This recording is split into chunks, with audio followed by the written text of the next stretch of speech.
FIFA is looking into a complaint from South Africa over its World Cup qualifier against Ghana.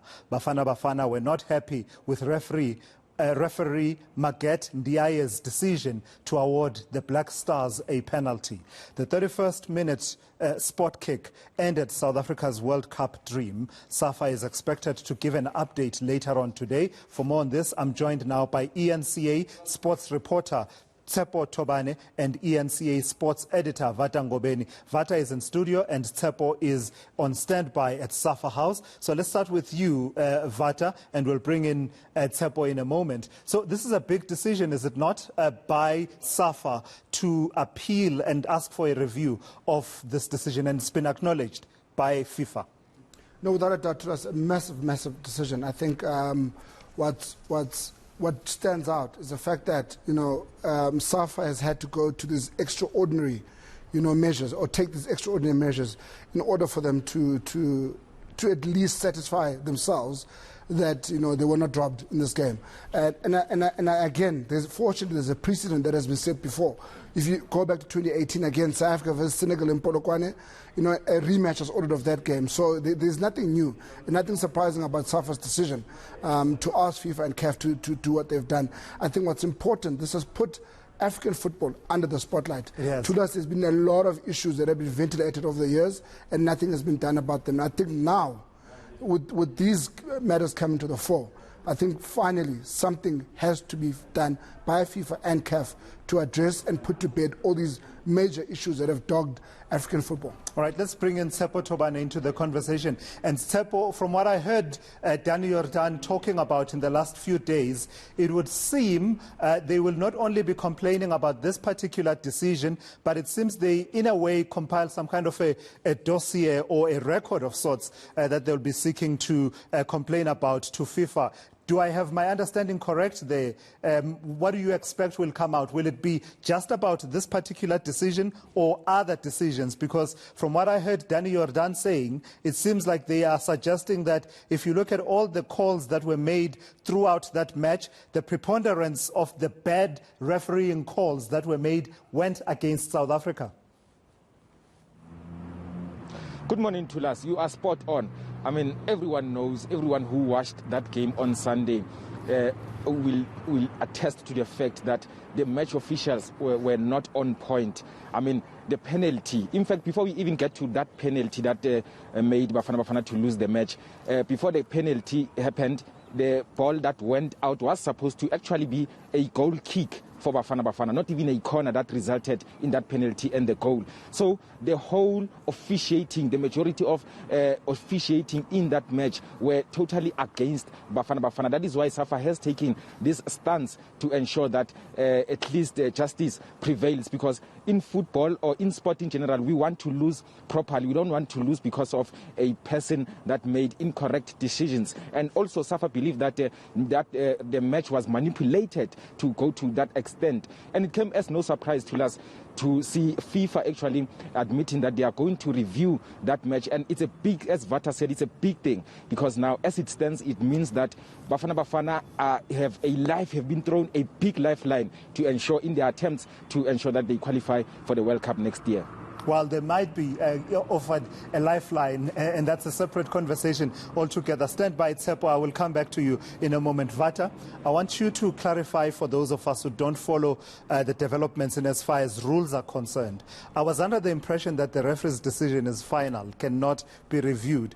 And in the conversation we had off air, I was alluding to the bad call that was made ahead of the 2010 FIFA World Cup, where Ireland were really done in by a handball goal. I'm sure you remember that. Yeah. They were meant to come to South Africa, but through a handball goal scored by France, France ended up coming to South Africa, and they didn't get any recourse. Has anything changed in the last while that means it's now possible to review a referee's decision after the match has been played?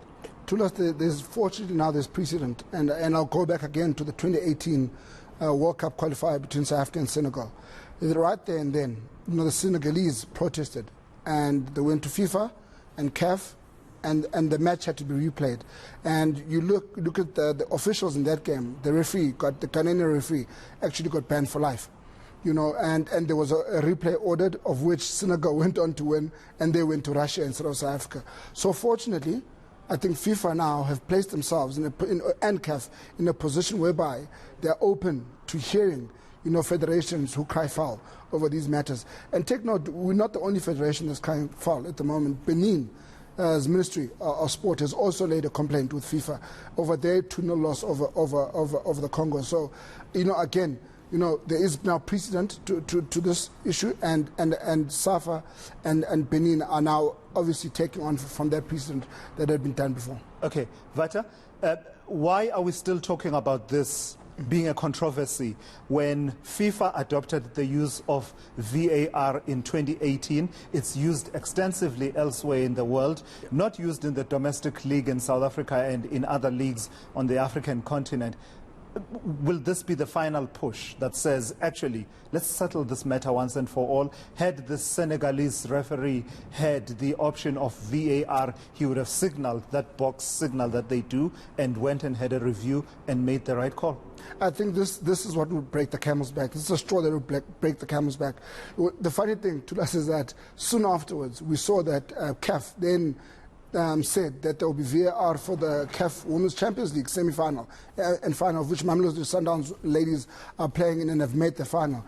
Yes, I understand there is the issue of expense, and how expensive it is to have VAR. However, this is an issue that has dogged CAF for a very long time.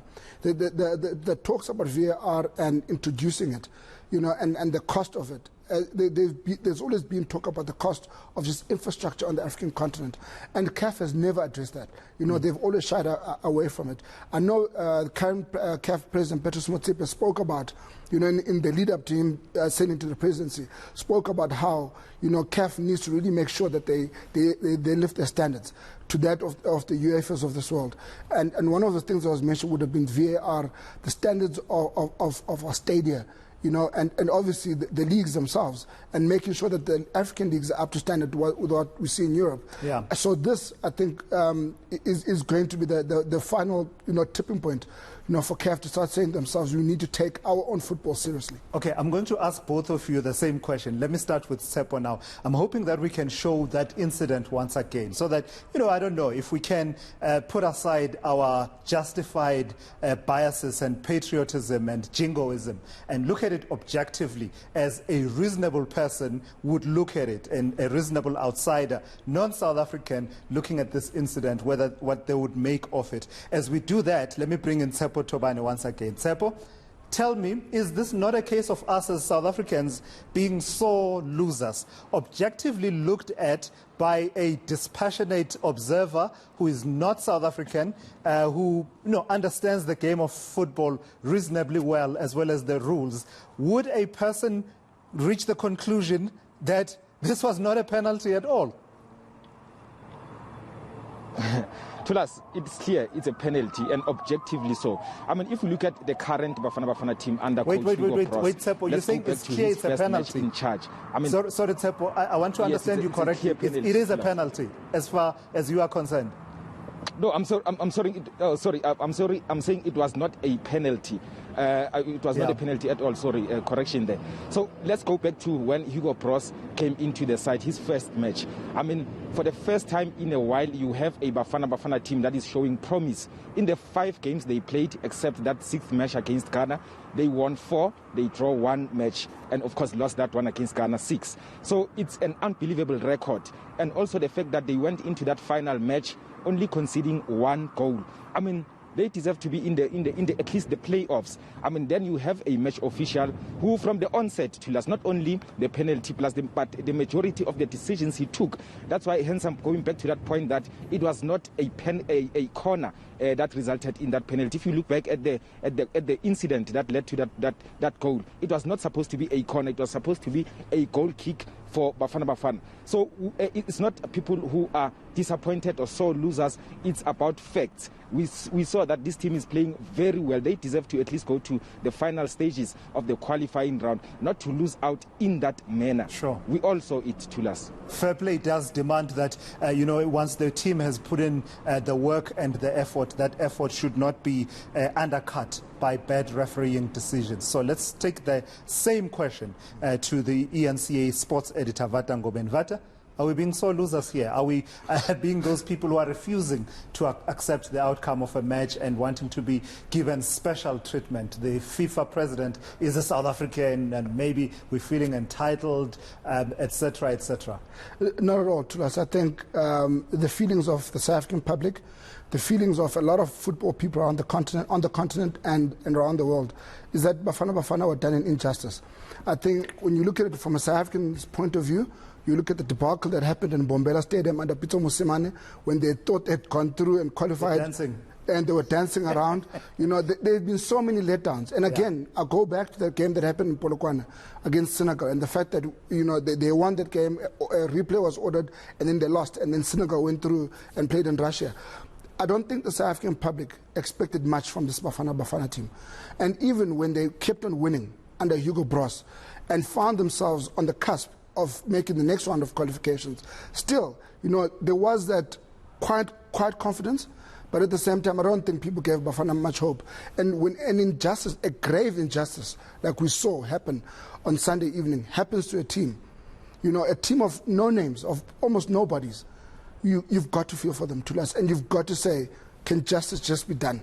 All right. I think for the sake of these guys, and also I think for the sake of us long-suffering South African football fans, something has got to be done now. All right, Vata, we'll talk again a bit later, you and I, just before the briefing gets underway. It's due to get underway at 12 o'clock from SAFA House in Nasrec, and Tshepo Thobane will bring you updates from there, from SAFA House, and we will bring you that briefing as soon as it gets underway. It is a game that really inflames passions, is football. A lot of people have their hearts invested and their emotions invested in it, and therefore, when something like this happens, it becomes a major talking point, as well as, of course, the politics of football that is well known.